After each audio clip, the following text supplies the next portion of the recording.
All right, let's get right to it. Let's look at things from a more macro perspective. We have Peter McGuire from XM standing by right here in our second studio at Barangaroo. Hey, Peter, welcome to the program.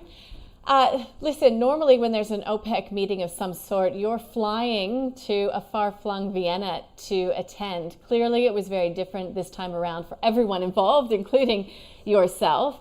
And Peter, I mean, those cuts that were agreed to by OPEC Plus, clearly, with the demand destruction going on, haven't had the desired effect. Well, good morning, Nadine. No, I agree 100%. It's been, I think one word sums it up as far as underwhelmed, and the market has really taken that on board. The market down in the best part of 10%, and it's bounced in Asian trade this morning. So I think there's further softness. Really, when you look at the oil sector, I think it's a wonderful barometer for a market that's been created as much as, I suppose, any other market. Everything rolls into it, from a tourism, from all forms of transportation to that oil consumption number. They say it's down the best part of 30 million or more barrels a day from 100 million barrels as far as global consumption. So we're looking at cuts. You're looking at us in the sense OPEC Plus all playing together to try and look at production cuts. But the winner at the moment, Nadine, is certainly the consumer. And I think that's going to last for many months ahead. If we could drive any place significant, Peter, that would be wonderful. True, very true, Nadine. Well, let's talk about currencies, because there's been a bit of a waning in, demand for dollars as we've seen risk appetites rise. But Peter, you've got to say there's a lot of risk events on the horizon as well for the US dollar this week. Exactly right. It's the best. It's 98.6, 98.7 for that US dollar index. So it's been hit pretty hard from that 101 number that we saw early last week. It was a build, and then all of a sudden you've seen it sold off. Now, take on board also what the price of gold is. It's had a very strong rally to the upside over the last 4 or 5 trading sessions, so it's been a nice trade to be in. And that US dollar will probably take a little bit of a hit, I'd say, this week. Though, when you're looking at the range of it, it's down to that 98, back to 101. So it's hard to forecast. All it is, as far as a trader's perspective, very volatile, whipsawing moves, and not a bad place to trade. And what about our local currency? We've had a few people brave enough to make forecasts for the rest of 2020. Yesterday, they were predicting 65 to 70. They saw more upside. What's your take on that? Well, it's sitting at 64 at the moment, so 64 and a half. It's probably got the potential to, but over that period, it's hard to put a number for the 31st of December, because I feel as though there's every chance it could trade at 60 and 70. So, there's much news that needs to come out yet over the matter of the next month or two that's certainly going to affect the market, and then we've got to see how quickly we rebound. All forms of the economy need to be engaged, and I'm not sure whether that's going to happen by 31 dec. So yes, it's a broad range. I'd say anywhere between 60 and 70 cents. There's many moving parts that need to be considered. And I guess, isn't that the point with all of this? I mean, we have seen a bit of optimism being built into equity markets in particular. We mentioned risk appetite rising. But do you think that this sentiment that we're seeing right now is still fragile, especially when we start to see more of these economic reads coming in? The headlines will be very difficult to read and, keep your breakfast down. So do you think we will likely see further volatility when we start to see investors weighing up those terrible economic headlines? Well, exactly, Nadine. I mean, I think everyone in Australia knows someone in their family unit or network that's lost a job or lost multiple jobs. So those numbers need to come through to the market. We've got those non-farm payrolls only about 2 weeks away for the states. Friday fortnight will be the 1st of May, and it'll be a May Day horror.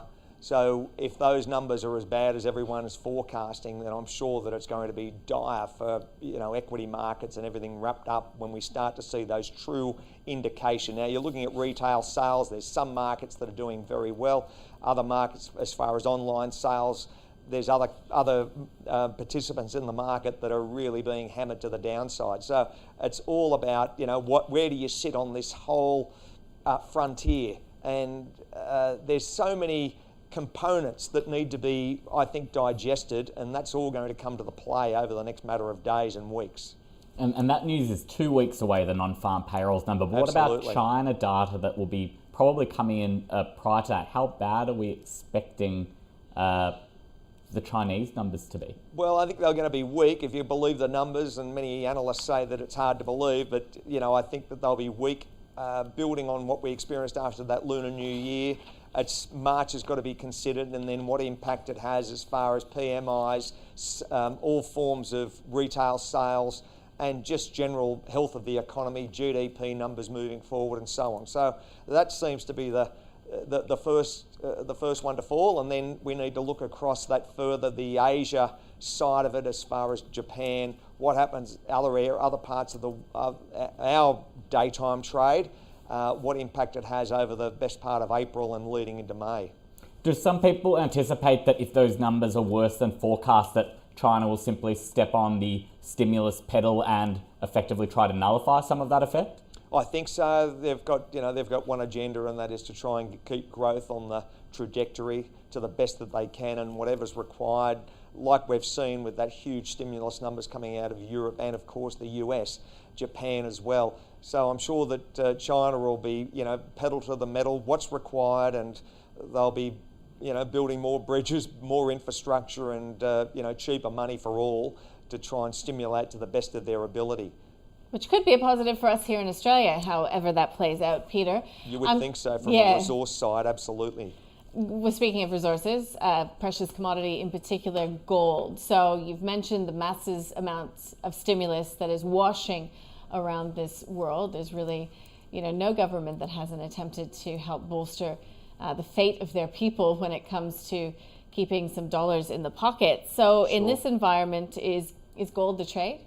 Well, it's been very evident over the last matter of a month or so. It's been, bid up from that 1460, 1470 number. It was very heavily sold off, and I think everyone understands that the reason for it was principally margin calls on equity trade. So, traders moved out of particular markets, they needed margin and so on. So gold was pretty well hit to the downside. It's rallied very, very strongly over the last matter of a week or two, and I think that momentum will build. Now, many analysts are saying you're going to see that $1,800 to $2,000 headline number over the rest of this year. You may even see higher than that. There's so much uncertainty that'll drive the fear side of it.